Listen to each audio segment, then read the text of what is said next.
So in this video, you'll learn how to set an alarm on your Samsung Galaxy A56. So start by opening the clock app, and then you want to tap on the section labeled alarm. From here, in order for you to create or set an alarm, start by tapping on this plus icon like that, and then you'll be brought to the alarm editing. So choose the time you want the alarm to ring, whether it's morning, afternoon, or night.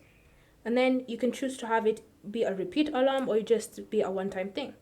If you want it to be a repeat alarm, choose the day or days you're going to have it repeat, or you can just leave them deselected and it will just be a one-time alarm. Then you can go a step further by giving the alarm a name, and then you can also even choose to change the alarm sound by tapping on it. You can choose between any of these three options, change the vibration pattern, or even change the snooze time. And then once you've finished making any customizations that you needed to make on the alarm, you want to remember to tap on save to apply the changes. Once you've done that, you can see your newly created alarm listed right here in the alarms section.